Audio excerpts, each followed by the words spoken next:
Shalom jemaat yang dikasihi Tuhan, kita kembali dalam renungan pagi. Kita baca di dalam Matius pasal 1 ayat 18. Kelahiran Yesus Kristus adalah seperti berikut.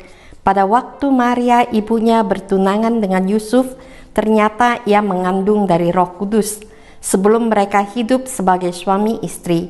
Karena Yusuf suaminya seorang yang tulus hati dan tidak mau mencemarkan nama istrinya di muka umum, ia bermaksud menceraikannya dengan diam-diam.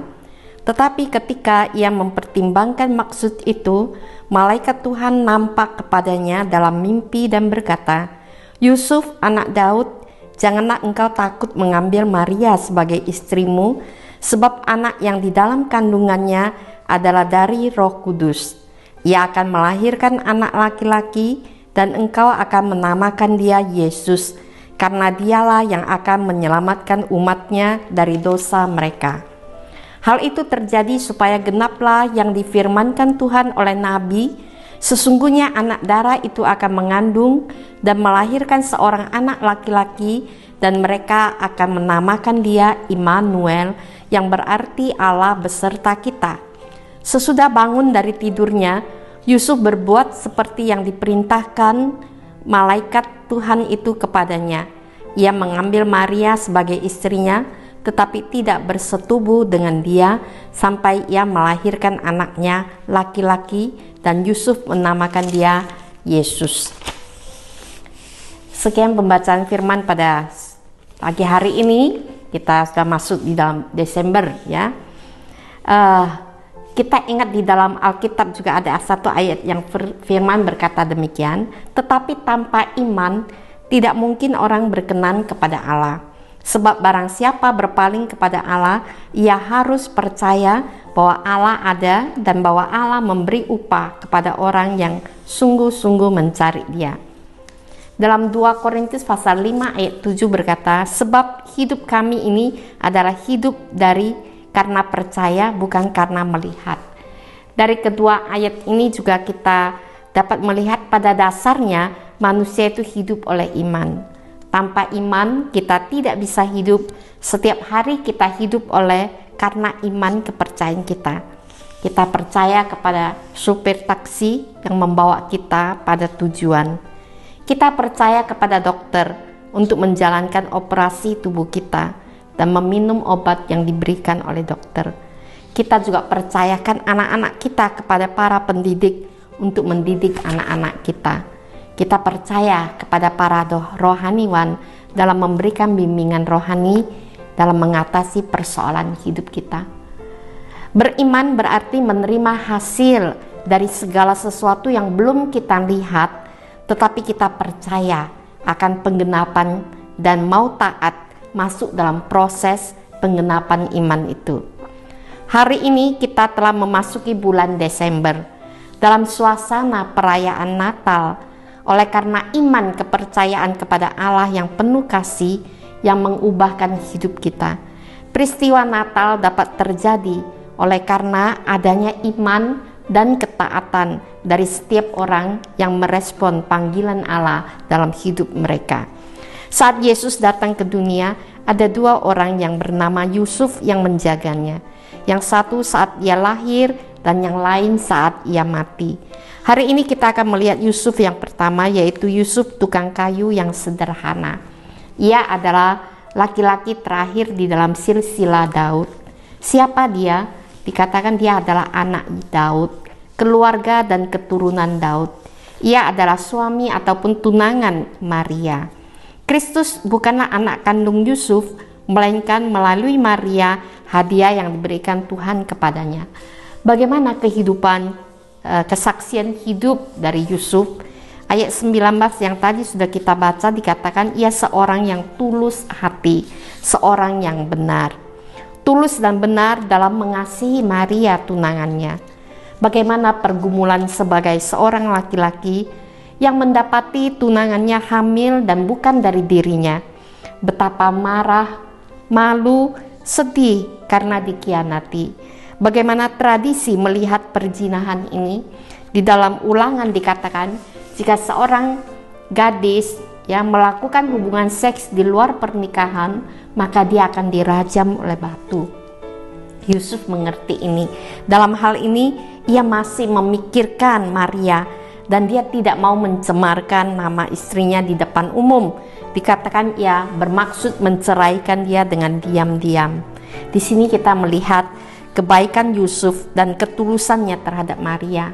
Dia tulus dan benar dalam mempercayai firman Allah. Ia percaya juga perkataan malaikat Tuhan dalam mimpinya.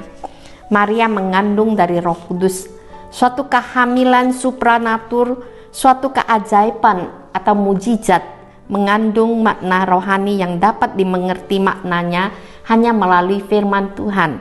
Di dalam Yohanes pasal 1 ayat 13-14 berkata demikian, orang-orang yang diperanakkan bukan dari darah atau dari daging, bukan pula secara jasmani oleh keinginan seorang laki-laki, melainkan dari Allah.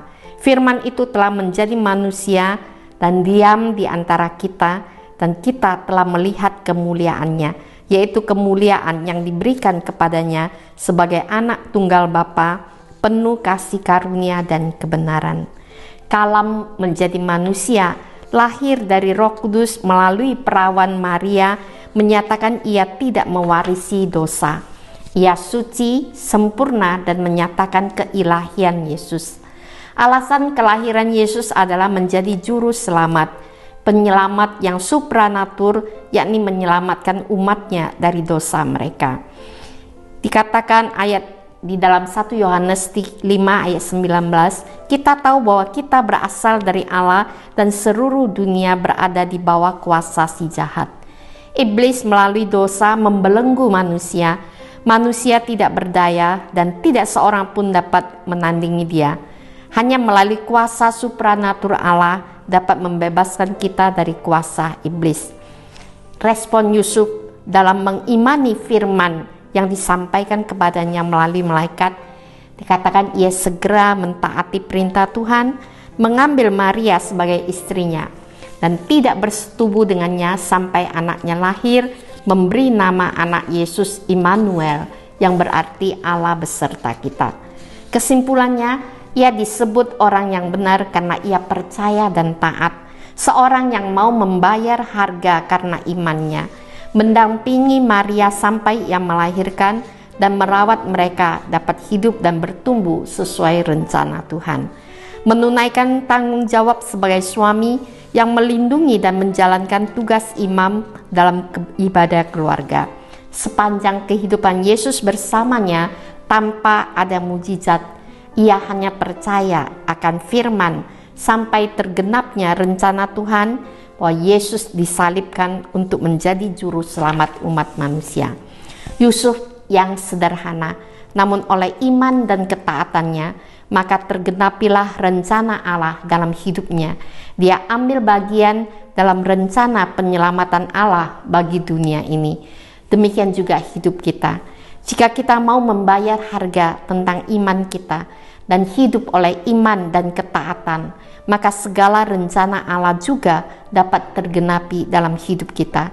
Kiranya Tuhan menolong kita dapat bertumbuh menjadi orang yang hidup oleh iman dan ketaatan, maka hidup yang sederhana akan menjadi luar biasa karena campur tangan Allah dan kerjasama kita dengan Allah dan hidup seturut kehendaknya untuk melakukan perkara besar. Mari saat ini kita merayakan Natal, jangan lupa peristiwa Natal terjadi karena ada pribadi-pribadi beriman yang taat, maka sukacita besar terjadi di bumi dan karya keselamatan itu tetap berlangsung dan kita juga dipanggil di dalamnya. Adakah kita percaya dan taat? Kiranya Tuhan menolong kita senantiasa percaya dan taat sehingga kita melihat dan mengalami penggenapan janji dan rencana Allah untuk hidup bagi kemuliaannya. Mari dengan iman dan taat kita mengakhiri tahun ini dan memasuki tahun yang baru juga dengan iman dan taat agar kita berbahagia dalam penggenapan rencana Allah dalam hidup ini. Tuhan berkati firman-Nya dan menolong kita bertumbuh dalam kasih sayang-Nya. Amin. Berdoa. Tuhan Yesus, kami bersyukur dan terima kasih Oleh karena anugerah panggilan Tuhan dalam hidup ini, kami boleh beriman dan taat kepadamu. Biarlah sepanjang hidup kami terus percaya dan taat agar rencana Tuhan tergenapi dalam hidup kami. Terima kasih Bapa, dalam nama Tuhan Yesus kami berdoa. Amin.